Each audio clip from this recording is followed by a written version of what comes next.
상업부동산 특히 이 건물 뭐 사고 파는 거는 연예인들이 많이 개입이 되어 있잖아요. 그래서 진짜 이게 불경기라서 많이 매물을 내놓는 것이냐, 아니면은 그냥 아까 그 유명 카페들처럼 수익 다 보고 팔 때 돼서 파는 거냐. 연예인 걱정하지 말란 말 있잖아요. 그 등기부를 떼어보시면요, 대출도 얼마 없고 대출이 있어도 이 사람이 산 가격에서 받는 월세가 얼마고 수익률이 얼마인지 계산하면은 이거는 지금 마이너스 나서 파는 게 아니라는 거는 이제 누가 봐도 알 수 있거든요.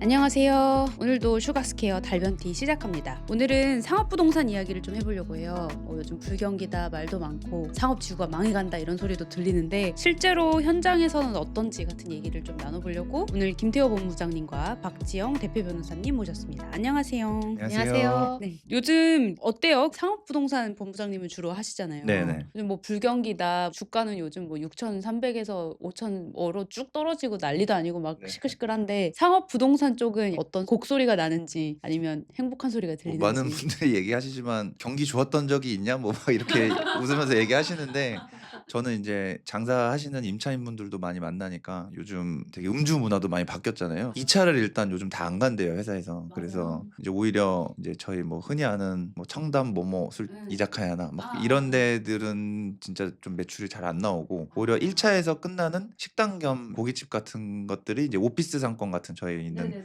2호선 라인 있는 테헤란로나 그 이면에는 음식점 겸 할 수 있는 고깃집이나 이런 데들은 어느 정도 그래도 좀 괜찮게 매출이 나오는데, 술집들이 진짜 많이 힘들다고 하고요. 말로는 진짜 뭐 IMF 때보다도 힘들다 막 이런 식으로 얘기하시는 분들도 많이 있고, 그래서 정말 또 힘든데 뉴스나 기사에서 접해 보셨겠지만 막 성수동, 명동, 홍대 이런 데는 외국인 관광객들 덕분에 엄청나게 요즘 또 사람이 많고 요즘 진짜로 우리나라 방문한 외국인 방문객은 역대급 수치를 기록하고 있다고 계속 증가하고 하더라고요. 있다고. 어떻게 보세요? 본부장님 보시기에 코엑스는 좀 안정한 상권인가요? 네, 앞으로도 이제 현대자동차 GPC에 올라가면 거기도 이제 아마 현대자동차가 관광객이나 일반인들이 좀 구경할 수 있는 막 그런 스팟을 만들 거예요, 분명히. 그리고 또 영동대로 지하화돼서 여기가 공원화되면은 이제 뭐 센트럴파크처럼 이제 엄청 이제 녹지가 조성이 돼서 현대자동차 구경하고 본사 구경하고 녹지에서 이제 산책하다가 코엑스 가고 약간 이런 느낌으로 엄청 될 것 같고. 삼성은 그래도 이제 불경기일 수도 있겠지만 지금이 네. 그래도 앞으로 조금 더 활발하게 뭔가 동력이 생길 것 같은 지역일 것 네네. 같은데, 이게 요즘 상권도 뭔가 빈익빈과 부익부가 엄청 강하다고 느끼기도 하고 들은 것도 있고, 그래서 실제로 어떤가요? 그 본부장님 보시기에 요즘 이 상업 부동산에서 느끼는 이제 현장인으로서의 어떤 느낌이 요즘 있나요? 상권의 핵심은 요약을 하면 외국인 관광객 그리고 글로벌 브랜드가 들어갈 수 있는 곳. 이 두 가지예요? 네, 그래서 뭐 성수동 연무장길 그리고 저기 압구정 로데오 도산공원 두 개는 이제 글로벌 브랜드가 플래그십으로 들어가면서 이제 외국인 관광객이 많은 지역이고요. 요즘 도산에 글로벌 브랜드 많이 들어오는 것 같긴 네, 해요. 이미 많이 들어왔고 사실 그 도산공원 상권은 딱 메인 도로가 있거든요. 이제 브랜드들이 들어가는 메인 도로가 도로가 어디였다고 이제 해요? 도산공원 기점으로 북쪽에 메인 도로가 하나 있고, 도산공원을 끼고 동쪽에 바로 첫 번째 길, 그 도산공원 바로 옆에 붙어 있는? 네네네, 그 루이비통 매장 있고 끝자락에 이제 스투시 있고, 그쪽 라인에 이제 글로벌 브랜드들이 딱 그 두 라인만 들어오려고 하는 상황이고, 이제 들어갈 곳이 없다 보니까 조금은 더 확장돼서 다른 도로까지 퍼지지 않을까 생각하고 있는데, 아직까지는 좀 적극적으로 다른 도로까지는 안 가고는 있습니다. 그래서 글로벌 브랜드들 기점으로 보면 그렇고, 그 외에 이제 관광객으로는 뭐 이제 저희 다 아시는 명동 그리고 홍대, 예, 그리고 한남동, 예. 갑자기 이제 궁금해지는 게, 대표님 같은 경우는 상업부동산의 임차인이시잖아요. 변호사들마다 이제 메인 분야마다 좀 다를 수는 있겠으나 변호사분들은 좀 선호하는 그런 지역이 있으세요? 업무적으로야 테헤란로 네. 법원은 사실 교대역에 가깝기 때문에 네네네네. 이제 서초동이 시작이긴 했으나 네네네. 근데 서초동 쪽은 큰 건물이 없거든요. 아. 그리고 층당 바닥 면적이 적어요. 네. 근데 업무를 하다 보면 우리가 원격 근무도 하긴 하지만 한 층에 있을 때 이 업무 시너지가 크거든요. 그런데 그렇게 한 층의 바닥 면적이 넓은 곳은 테헤란로에서 점점 교대역에서 멀어져서 이쪽으로 삼성역 쪽으로 와야 있기 때문에 그래서 삼성역으로 이렇게 플래그십을 찍으신 건가요? 삼성역에 플래그십을 찍었어요. 맞습니다. 네. 근데 요런 것들을 갑자기 이렇게 월세를 말도 안 되게 올리겠다라고 하면 좀 약간 법적으로 버텨볼 수 있는 건가 하는 궁금증이 좀 들긴 하더라고요. 이게 변호사님이 보시기엔 좀 어떠세요? 이게 월세를 갑자기 그때 실제로 거의 예를 들어 월 200이었던 데가 갑자기 한 200 후반대로 올리겠다고 막 이런 식으로 좀 많이 네. 잡혔었거든요. 네. 그렇게 150% 올리는 건데 사실 상가 임대차 보호법에 의해서 네. 임대료를 일정 이상 못 올리게 하는 법이 있는데 네. 그 법에 적용을 받는 임대차는 오종종종 작은 임대차고 우리가 지금 말하고 있는 청담, 강남, 뭐 성수 이런 데는 그 예, 임대료 상한 적용을 안 받는 곳이라서 지역에 따라 좀 그런 게 있나 그게 보네요. 금액별인데요. 금액별, 그게 임대보증금. 금액별. 전세 환산가라고 해서 그 예전에 방송에서 말씀드렸던 게 있는데 상가 임대차 보호법상 이제 월세를 최대한 올릴 수 있는 게 한 번에 5%로 한정이 돼 있고 그 이제 최대한 올릴 수 있는 게 1년에 5%예요. 근데 그거는 상가 임대차 보호법의 취지상 영세 임차인들을 보호하는 규정이다 보니까 일정한 그 전세 환산가라고 해서 월세에 이제 100을 곱하고 보증금을 더했을 때 서울 같은 경우는 얼마 이상 이제 서울은 9억 이상으로 돼 있는데 9억 이상 되면 너는 뭐 돈 많은 여유 있는 임차이니까 많이 올려도 그냥 해라. 약간 뭐 이런 느낌이죠. 그래서 9억이면은 보증금 1억에 월세 800 뭐 이렇게 생각하시면 돼요. 그러면은 그게 9억이잖아요. 그 9억 이상이거든요. 그러니까 9억부터는 뭐 사실 이제 마음대로 올릴 수 있는 임대인 입장에서도 그렇긴 한데 근데 그게 또 뭐 어쨌거나 임차인이 그거에 뭐 용납 못 한다. 왜냐면은 결국 임대차 계약서 쓸 때 협의하에 올릴 수 있다는 식으로 다 문구가 들어가기 때문에 법원에 뭐 임대차 분쟁 조정위원회나 이런 데 신청을 하면 시세 감안해서 이렇게 올리는 걸로 결국 뭐 이제 완전 소송까지 가면 판사님이 보통 조정을 하시고 그래서 그렇게 막 올리지는 사실 현실적으로는 못 하는데 보통 그렇게 막 올려서 하면은 뭐 나가라는 소리나 마찬가지니까 그냥 그런 건물에 사실 계속 얼굴 붉히면서 있기 불편하니까 임차인이 보통 나가거나 뭐 그런 식으로 하죠. 그럼 정리를 해보면 서울 지역에서는 지금 그래도 좀 괜찮다. 이 외국인 관광객과 글로벌 브랜드로 인해서 그래도 좀 상업부동산 활성화되어 있는 지역이 성수, 압구정 로데오 그쪽이랑 한남동, 그다음 아까 홍대, 명동 요 정도인 건가요? 네네 맞습니다. 그러면 반대로 지금 유난히 곡소리 나는 지역들도 있어요? 뭐 유난히 곡소리 난다기보다는 다 힘든데 뭐 유난히 곡소리 나는 곳은 사실 상권이 떴다가 가라앉은 곳이 유난히 좀 곡소리가 나는 게 뭐 대표적으로 뭐 가로수길이고 근데 거기는 사실 곡소리가 별로 안 납니다. 완전 딱 가로수길 변에 있는 건물들은 손바뀜이 그렇게 많지는 않았어서 오래 소유하고 있던 분들이 대부분이다 보니까 뭐 공실이어도 별로 이렇게 크게 뭐 관심 없으시고 그냥 아유 뭐 월세 내려서 받으면은 피곤해진다고 하고 막 그런 분들이 대부분이라서 뭐 어차피 그분들은 또 개인 소유가 많으니까 월세 받으면은 절반은 뭐 종합소득세로 내니까 그러니까 이게 반대로 어차피 세금 낼 거 낮춰줘도 된다고 생각할 수도 있는데 또 낮춰줘서 받으면 또 10년 뭐 보장받고 이런 게 있으니까 골치 아프잖아요. 그래서 그냥 비워놔도 크게 뭐 상관없는 약간 그런 분들이 많습니다. 가로수길 같은 경우는. 곡소리 나는 건 다 곡소리 나고 뭐 상권이랑 조금 크게 영향이 없는 이제 지하철 역세권의 대로변에 있는 뭐 메디컬 빌딩들은 이제 좀 운영이 잘 되고 근데 이제 저희가 흔히 말하는 또 상권이라고 하면 또 보통 막 놀고 먹는 거 보통 얘기하잖아요. 근데 그런 상권들은 다들 너무 힘들어하고 있는 상황이죠. 그런 공장들도 요즘 되게 힘들다고 하는데. 공장도 엄청 네. 힘들다 해서 뭐 김포 이런데 공장 엄청 매물 경매로 많이 나오고 있고 아, 폐업하시면서. 네 그래서 아. 공장 박앤세일이라고 막 이런 말도 좀 많이 합니다. 네. 아 그렇군요. 부동산에도 박앤세일이란 키워드가 경매가 뭐 거의 반토막 나서 막 다 나오니까 유찰되고 그래서 근데 또 감정가의 절반 정도 수준 되면 또 낙찰은 다 되거든요. 네.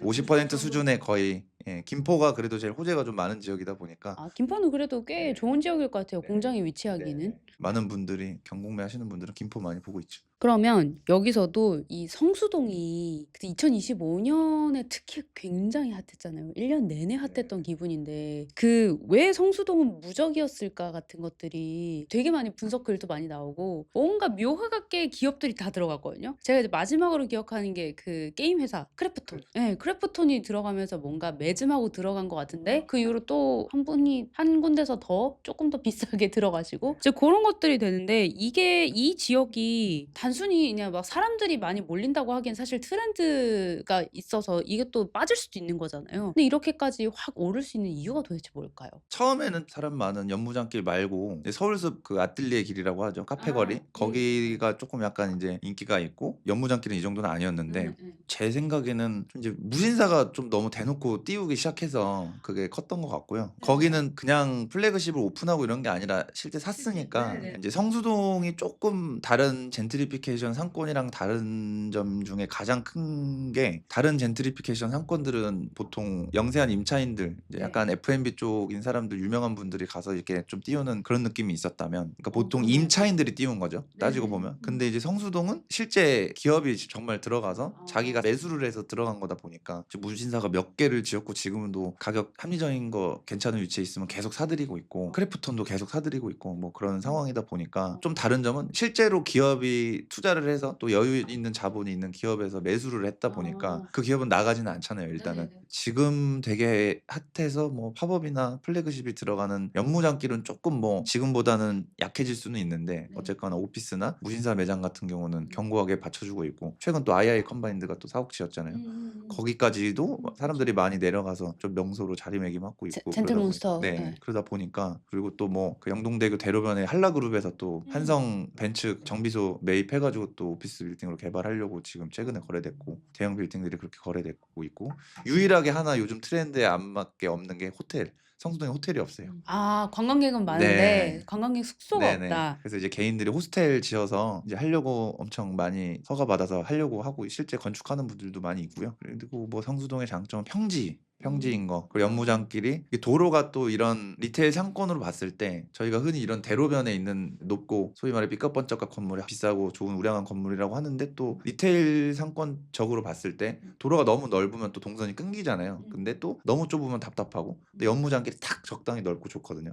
평지에다가 역에서도 가깝고 이제 그런 면도 굉장히 크게 작용하는 것 같고 또 이제 뭐 용도 지역상 중공업 지역이라 이제 신축을 했을 때 좀 높게 지을 수 있고 그러니까 평지인데다가 준공업 지역이어서 이 높이도 조금 제한이 크게 없이 할 수 있다라는 네. 거에 있어서 이게 용적률이 좋다인 네, 건가요? 뭐 일반 주거 지역의 한 2배 정도라고 생각하시면 될 것 같아요. 이 지금 규정상으로는 조금 2배까지는 안 되는데 그래도 예전 규정으로 치면 거의 2배 가까이 되는 용적률이고 공업 지역이라고 하면 다 공장만 들어서야 될 것 같잖아요. 네네네. 근데 실제로 중공업 지역으로 정해진 성수동은 옛날에는 그런 수공업 하시는 그런 분들이 쭉 많이 계셨었잖아요. 그래서 그뭐 네이버 지도 같은 거를 지적 편집도로 이렇게 레이어를 씌우시면 약간 푸른색 나는 곳이 중공업 지역인데 성수동 또 그리고 뭐 대림 쪽, 뭐 물레동, 물레 요즘 쪽, 물레동. 어, 뭐 영등포, 당산 막 이런데 예. 거기가 다른 지역 일반 주거 지역보다 이제 상업 지역은 이제 핑크색인데 상업 지역은 워낙 평당가가 높고요. 근데 중업 지역이 그 중간에 주거 지역보다는 볼륨을 높게 지을 수 있으니까 서울에 어디 개발할 땅이 뭐 한 평이라도 있냐 그러는데 여전히 개발 부지로서 의미를 갖는 거죠. 성수동 지역이.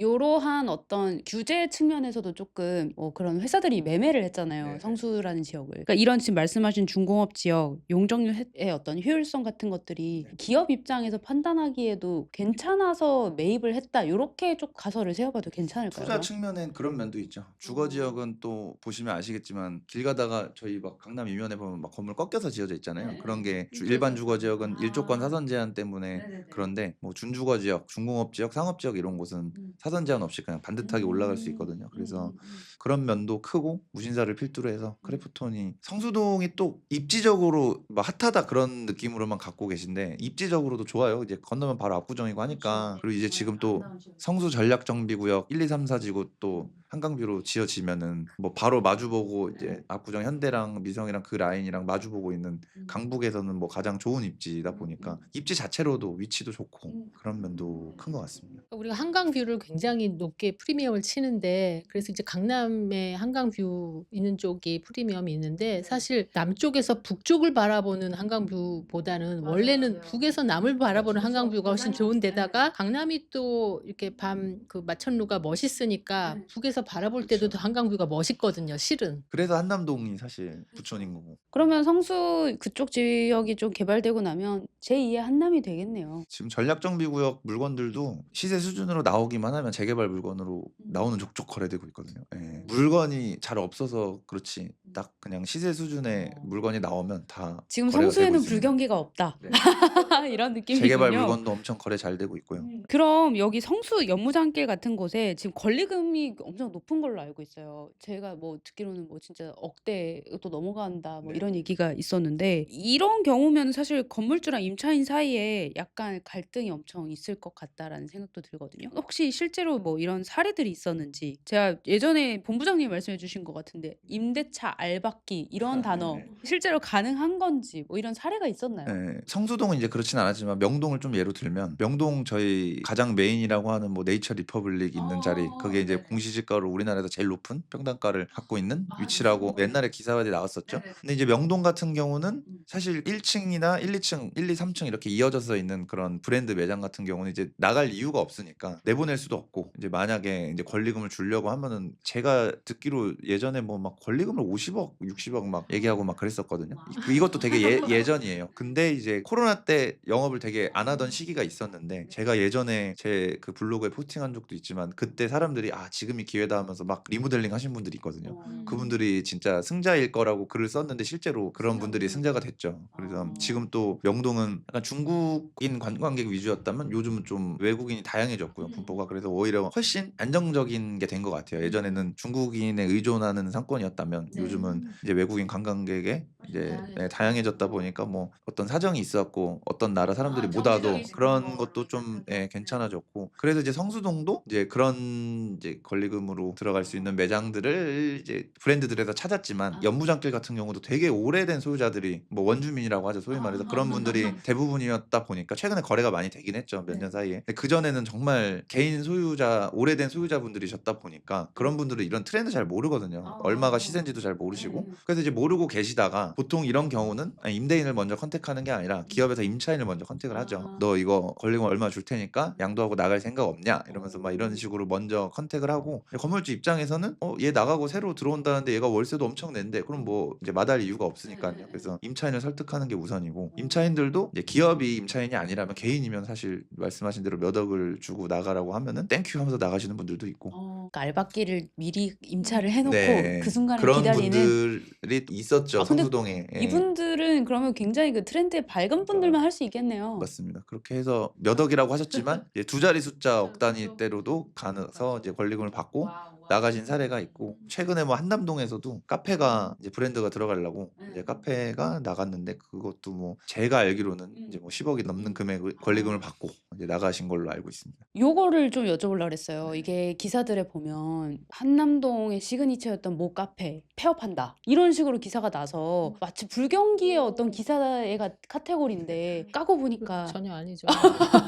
이건 엄청난 폐업은 맞는데 뭐 네. 즐거운 폐업하시고 가는 그런 느낌이죠. 엑시트 잘하신 거죠. 엑시시죠. 말 그대로 엑시시죠. 보증금은 어차피 돌려받는 거고. 그래서 요게 망한 건가? 그리고 이제 일반 소비자는 그런 이제 카페 브랜드 선호하시는 분들이 아쉽다라는 걸 많이 표출을 하셨는데 알고 보면 사실 수익을 잘 내신 거잖아요. 그러니까 요즘 요런 식으로 권리금으로 수익을 딱 챙겨가지고 나가시는 브랜드들이 꽤 생기는 것 같거든요. 근데 이게 그 아까 좀 요즘 잘 활성화되고 있다는 상권들에서 이게 많이 발생하고 있는 것 같은데 실제로도 그런 거죠? 네네. 압구정 로데오에도 하나 이전하고 뭐 빠지고 제가 좋아하는 베이커리가 하나 압구정 로데오에서 사라졌거든요. 아우어 베이커리 말씀하시는 건데 그거는 이제 뭐 사실 다 나와 있는 거니까 그 맞은편에 이제 스투시가 최근에 이전을 했잖아요. 근데 스투시 이전도 스투시가 기존에 있던 자리를 그 II 컴바인드가 매입을 해서 이제 그 친구들이 나가고 이제 자리를 옮긴 거고 바로 마주보고 있는 게 아우어 베이커리인데 그 건물이 최근 매각이 됐고 아마 곧 글로벌 브랜드가 들어올 겁니다.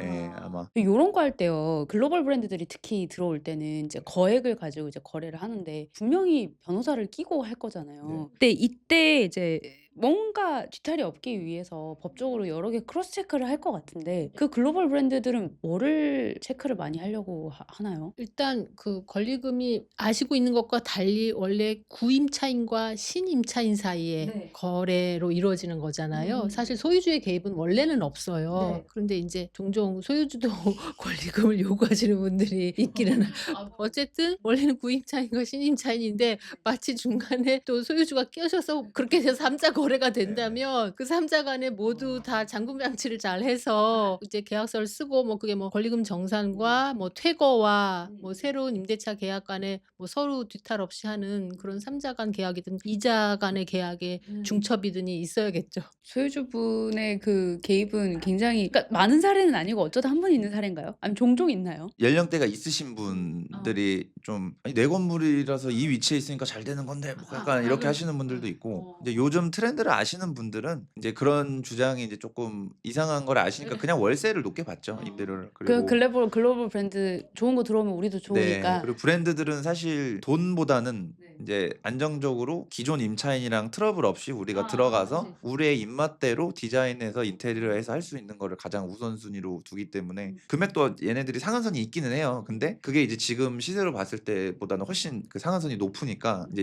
임대인들 입장에서는 무조건 맞춰주고 그리고 얘네는 오늘 건물 외벽이든 뭐 하든 하는 것도 다 자기들 돈 임차인이 돈 들여서 하는 거라서 이 건물 임대인 입장에서는 너무 좋은 거죠. 만약에 뭐 원상복구 하라 그러면 법인들은 깔끔하게 하라는 대로 다 하고 가고 그러고 사실 원상복구 별로 할 필요도 없어요. 내부에 있는 것만 좀 대략 가져가면은 어차피 글로벌 브랜드들은 자기들 입맛에 따라서 하는 거를 가장 중시하기 때문에 일단 뭐 원상복구 안 돼 있어도 그냥 자기들 어차피 다 싫어하거나 뭐 이렇게 이런저런 일을 하니까 임대인 입장에서는 되게 편하죠. 근데 이제 계약을 맺기까지의 과정 시간이 좀 오래 걸립니다. 컨펌까지.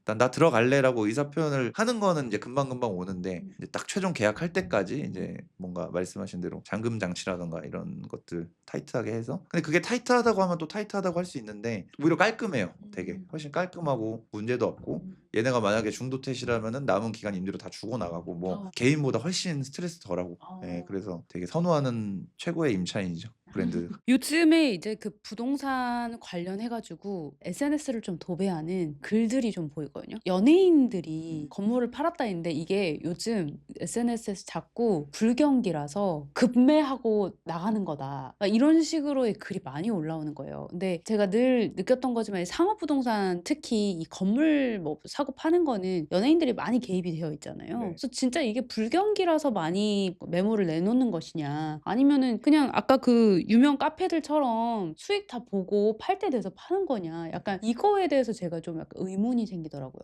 이 1인 법인들. 일단 손바뀜이 있다는 거는 없는 것보다 좋은 거고요. 거래가 없고 그럴 때가 더 문제이고 예전에 우리나라의 철도가 처음 놓였을 때는 그 경의선 철도라는 그 자리가 하루에도 몇 번씩 소유주가 바뀌었다고 해요. 엽전 몇 개로 바꿨겠죠. 그런데 어쨌든 뭔가 말씀하실 때 뭔가 팔고 나갔다는 것을 그렇게 뭔가 하향의 신호로 볼 이유는 사실 없거든요. 그냥 본인은 팔 때 돼서 판 거니까. 일단 건물은 저희 부동산 학에서 말하는 개별성 바로 옆에 건물이어도 건물의 컨디션이나 이런 거에 따라서 차이가 워낙 많이 나기 때문에 이제 아파트처럼 막 어떤 평수에 몇 층이 얼마에 딱 거래돼서 야 기존 거래보다 막 4억 떨어졌어 5억 떨어졌어 폭락이다 막 이렇게 막 볼 수 있는데 건물은 일단 등기부도 다 떼봐야 되고요. 왜냐면은 연예인 걱정하지 말란 말이 있잖아요. 연예인들이 지금 뭐 하정우 씨 매각한다 뭐 이다희 씨 매각한다 이거 기사로 사람들이 뭐 우리도 이제 뭐 빼고 나가야 되는 뭐 이런 기사 나오는데 그 등기부를 떼보시면요 대출도 얼마 없고 대출이 있어도 그 스타벅스가 요즘 지금 내놓은 가격으로 볼 게 아니라 이 사람이 산 가격에서 받는 월세가 얼마고 수익률이 얼마인지 계산하면은 이거는 지금 마이너스 나서 파는 게 아니라는 거는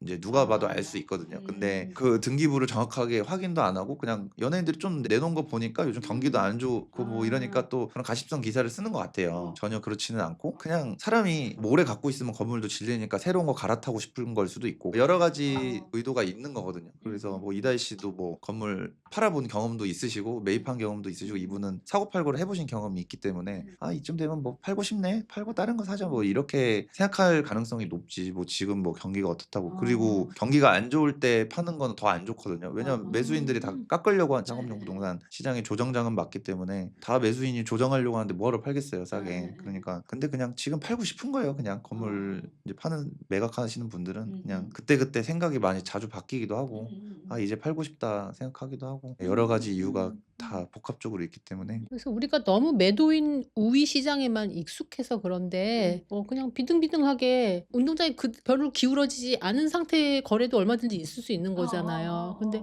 맨날 너무 돈이 걱정이에요. 그러면 아까 말씀하신 대로 걱정 마세요. 돈은 잘 있어요. 우리는 돈이 걱정이에요. 그런데 아니 그 건물 주인이 그런 경우가 있을까 싶은데 건물 주인이 유명 연예인이어서 임차인 중에서는 간혹가다 그런 경우도 있잖아요. 건물 주인이 이런 사람이니까 적어도 등쳐먹진 않겠지. 이런 어떻게 보면은 이성적이진 않을 수 있는 그런 식으로 할 때 그 건물 주인이 바뀌는 거잖아요. 그러면 그거에 대해서도 임차인들이 우려스러워하는 경우도 되게 있지 않아요? 건물주가 바뀌면? 그 뭐 이제 법상 임차인이 임대인이 바뀐 걸로 해서 자기 나 나가겠다 이렇게 또 요청을 할 수도 있고 예, 그런 조항도 있고 네. 내용도 있어서 임차인들도 엄밀히 말하면은 자기가 투자를 해서 들어온 거기 때문에 뭐 임대인이 바뀌었다고 해서 뭐 무작정 되게 불안해하진 않고 연예인보다는 조금 불안할 수 있는데 보통은 요즘은 워낙 임차인분들도 많이 아시고 뭐 스터디가 많이 돼 있으니까 건물주 바뀌면은 등기부를 띄워보고 이 사람은 대출을 얼마나 받고 샀나 이런 걸 확인하시기도 하고 그러죠. 그래서 대출을 많이 받았으면 그래도 내가 먼저 있었기 때문에 선순위로 이제 뭐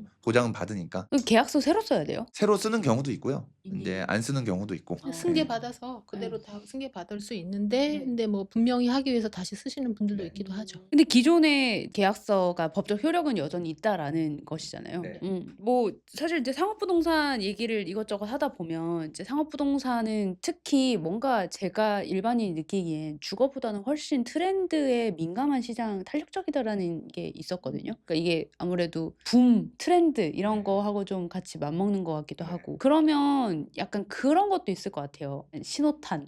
이제 여기가 트렌드가 조금 점점점 기울은다? 네, 기우는 느낌이 든다. 요거에 대해서 어떻게 이렇게 본부장님은 약간 현장에 저희 계신 분이니까 업계에서 보는 지표 같은 게 있죠. 명확한 숫자나 점포의 개수라든가 소비 매출이 줄어든다거나 이런 숫자로 보는 팩트 말고 저희가 보는 거는 뭐 아시잖아요. 저희 경리단길이든 어떻게 보면은 좀 느낌 있고 감성 있는 임차인들이 들어오는 곳에 갑자기 무슨 대형 의류 브랜드가 탁 들어온다. 그러면은 이제 쟤네 들어왔으면 끝났지 뭐 약간 이제 저희 업자들끼리 말하는 그런 게 있어요. 근데 그래서 소비자가 느끼는 거랑 되게 비슷하네요. 그러니까 놀러 갔는데 내가 분명히 힙한 느낌이 좋아서 왔던 곳인데 갑자기 너무 흔한 뭐 글로벌한 체인 뭐 이런 것들이 들어와 있으면 약간 그때서부터는 재미가 없어지는 네, 그쵸. 좀 느낌이 재미가 있는 거죠. 떨어지거든요. 네. 그러니까 그게 결국 소비자들이 그렇게 느끼면 안 온다가 되고 그럼 그게 천천히 점점 이제 약간 안 트렌드가 오기도 빠지는 하고 그런 브랜드가 들어오면서 임대료를 좀 높여서 들어오기 때문에 다른 임대인들도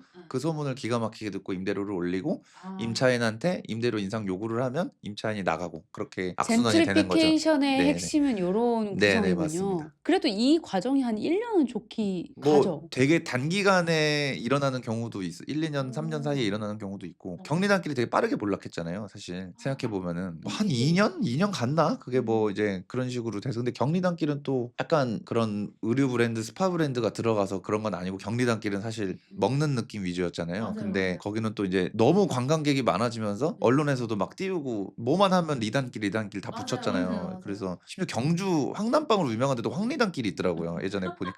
그래서 제가 너무 놀라가지고 지금 뭐 용산 삼각지 저쪽은 용리단길이라고 하고 근데 아직도 리단길이라고 부르지만 정작 원조인 경리단길은 이미 망한 지 오래고 근데 거기는 너무 이제 핫해지고 언론에서도 보도를 많이 하니까 스파 브랜드가 이제 뭐 이런 데서 기업에서 임대료를 올려서 올린 게 아니고 거기는 약간 자발적으로 임대인 분들께서 자충수를 둔 느낌이죠. 이제 우리 사람도 많고 그러니까 올려야 돼 막 이런 식으로 하면은 사실 근데 그것도 사실 그들의 선택이죠. 뭐 그렇게 해서 망하면은 뭐 본인들 책임이니까 건물주도 임차인 없으면 힘들잖아요. 어쨌거나 장사하는 사람이 있는 건데 특히 거기는 진짜 개개인 작은 건물, 맞아요. 빌라 막 이런 거 위주 아니에요? 그게 또 이렇게 말하면 많은 분들이 이제 뭐라고 하실 수도 있는데 경리단길은 사실 저희는 실력 있는 임차인이라는 표현을 쓰거든요. 실력 있는 임차인들이 띄운 상권이에요. 거기는 사실 음식 잘하시고 말 그대로 업장을 되게 이쁘게 해서 운영하시는 분들이 만든 건데 당연히 뭐 임대인 입장에서는 내가 경리단길이라는 좋은 위치에 건물을 갖고 있었기 때문에 그런 거다라고 하실 수도 있는데 사실 경리단길은 좀 그렇지는 않잖아요. 그래서 약간 경리단길 한창 젠트리피케이션 문제가 있었을 때 저는 처음에는 이거를 너무 사회 문제로 바라보는 게 좀 저는 싫었거든요. 왜냐면은 그들의 선택이잖아요. 자유롭게 나는 이렇게 해서 임차인이 나가면 본인도 손해니까 사실 사실. 그렇게 생각을 했는데 좀 시간이 지나면서 아 정말 좀 미련하다. 왜 굳이 자기한테 돈을 벌어다 주는 임차인을 내쫓으면서까지 그렇게 하나. 그러니까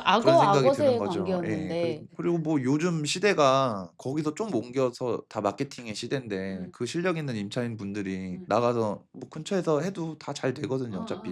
근데 그런 게 참 너무 아쉽더라고요. 지금 휑해져 가지고 개인적으로 좀 아쉽더라고요, 경기단. 그러니까 그 악어와 악어새가 결국 지주와 컨텐츠거든요. 맞아요. 근데 같이 만나서 살 수 있는데 네. 말씀하신 대로 콘텐츠를 쫓아낸 거잖아요. 그러니까 제가 성수동 지금 막 하여튼 팝업으로 난리가 났었을 적에 어떤 분이 그 성수동길을 넷플릭스라고 표현을 하셨거든요. 그러니까 넷플릭스라는 플랫폼이 있고 그 넷플릭스도 사실 케이팝 데몬 헌터스 같은 콘텐츠들이 뛰어야 돈을 벌 수 있는 구조잖아요. 그러니까 지금 성수동은 완전 넷플릭스가 돼서 콘텐츠를 미친 듯이 발행해야 되는 시대가 왔다라고 하는데 이게 상업부동산은 특히 이게 맞는 것 같다 이고 그런 의미에서 이 콘텐츠에 대한 이해도 없이 임대인이 그냥 무작정 숫자 올리면 이거는 경리단길도 문제가 그거였어요. 장충수도 맞는 것 같아요. 소유자분들이 다들 연세가 많으셔가지고 손바뀜이 좀 있었던 데서 투자에 대한 거나 트렌드를 좀 아시는 분들이었으면 아마 그렇게 안 했을 거예요. 이게 상업용 부동산이 재밌는 게 어떤 상권이나 뭐 어떤 길 같은 곳에 소유자들 면면이 어떠냐에 따라서 분위기가 진짜 금방 달라져요. 아까 말씀드린 대로 소위 원주민이 많으면은 상황이 어떻게 들 바뀌죠, 상황이.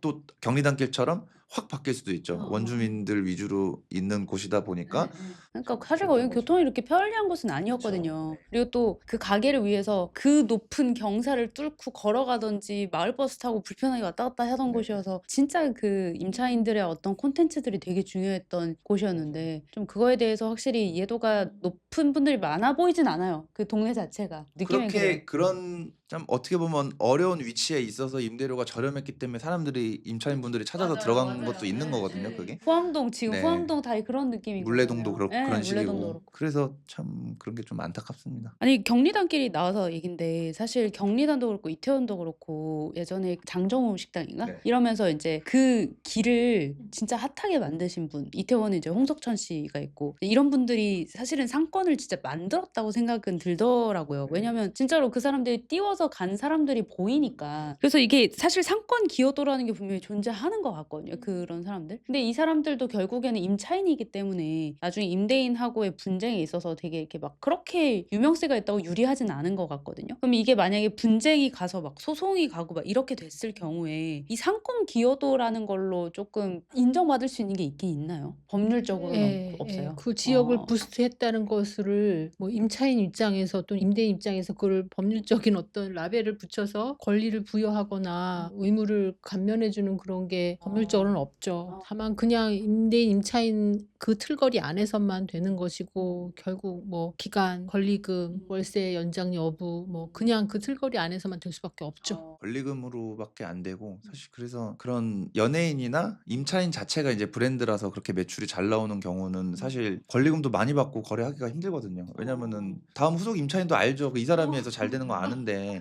그 매출 기반으로 해서 권리금 산정해서 어떻게 할 수 있겠어요. 그러니까 어렵죠. 상권 기여도도 사실 어렵고. 현실적으로는 그런 게 있겠네요. 다음 넘긴다 하더라도 그래 이 사람 보고 온 건데 이 사람이 바뀌면 당연히 뭐 매출은 당연히 네, 줄어들 당연히 수밖에 없고. 줄죠. 뭐 그 포스 보여줘 봤자 그게 뭐 연속될 수 없으니까. 이 상업 부동산은 변수가 훨씬 더 좀 다양하다는 느낌은 있는 것 같아요. 뭔가 이제 주택이나 이런 것들에 대한 어떤 부동산 거래에 비해서. 주택은 뭐 사실 정책에 제일 영향을 많이 받고 상업용 부동산은 경기, 임대인, 임차인, 개인 소유자가 또 어떤 사람이냐에 따라서 갑자기 이상해지기도 하고 약간 주택은 법의 보호를 많이 받는 것도 있기는 하고 사실 주택은 세입자가 들어가서 사는데 임대인이 올 일이 없잖아요. 근데 이제 건물주는 왔다 갔다 한단 말이에요. 마주치기도 하고 굉장히 불편해요. 그래서 정말 장사하기도 불편하고 또 뭔가 임차인을 괴롭힐 수 있는 방법들이 되게 굉장히 많기 때문에 임대인이 되게 임대인 임차인 간의 관계가 굉장히 중요하죠. 상업용 부동산 같은 경우는 집보다는 훨씬 중요하죠. 집은 사실 그냥 무시하고 살면 그만인데 사이 안 좋아도 임대인 찾아오면 주거 침입이잖아요. 맞아요. 근데 상업은 생각해보니까 보호받을 수 있는 건 없겠네요. 일단 뭐 명목이 있을 거예요. 무슨 전체 뭐 관리 차원도 있고 하니까. 그리고 그 상업을 하시는 분 자체가 그 공간을 약간 퍼블릭하게 쓰고 계시기 때문에 집처럼 그렇게 딱 이렇게 블럭이 안 돼 있잖아요. 그러니까 아무래도 힘듦이 있으시죠. 근데 갈등은 훨씬 많겠네요. 서로 뭐 임대인도 이상한 임차인 만나면 스트레스 많이 받고 임차인도 이상한 임대인 만나면 스트레스 많이 받고 이게 또 전세 사기의 영역과는 또 다른 또 영역의 분쟁들과 스트레스들이 굉장히 많이 존재하겠네요. 오늘 이렇게 해서 약간 상업부동산 얘기를 해봤는데요. 모르겠네요. 재밌네요. 저는. 재밌어요. 네, 상업부동산 영역도 재밌고 뭔가 정말 저는 이제 마케팅을 하는 사람이라서 그런지 이 마케팅은 트렌드를 보는 것과 되게 연관이 깊다 보니까 요즘에 그런 트렌드들이 상업부동산의 어떤 것과 되게 직결되어 있다라는 거를 또 보니까 되게 재밌는 시간이었는데 마지막으로 이제 질문 하나 더 드리면 이런 핫한 곳 있잖아요. 그러니까 특히 성수가 잘 된다 그래서 막 들어가고 싶어 하시는 분들이 있을 거란 말이에요. 그러니까 이럴 때 좀 주의해야 되는 것도 있는지 그러니까 지금 예를 들어 지금 성수에 뭘 하려고 들어간다 매매를 고려하시는 분들이 꼭 확인해 봐야 된다 뭐 이런 것들이 있어요? 성수동 같은 핫할수록 또 논란도 늘 많이 우려 섞인 시선도 많이 생기거든요. 네. 지금 연무장길도 얘기가 많이 나와요. 네. 경제 상황은 지하철 역 앞에서 장사하시는 떡볶이 하시는 아주머니가 제일 잘 안다는 말이 있는 것처럼 성수동에 딱 자리 잡고 계시는 부동산 사장님들 말 들어보면 연무장길을 놀러 오는 사람들 면면이 바뀌었다. 옛날에는 좀 힙하고 이런 애들이 많이 왔다면 요즘은 진짜 약간 소비력이 네, 조금 소비력이 떨어지는 좋은 아. 말로 하면은 이제 구매력이 떨어지는 네. 손님들이 좀 많이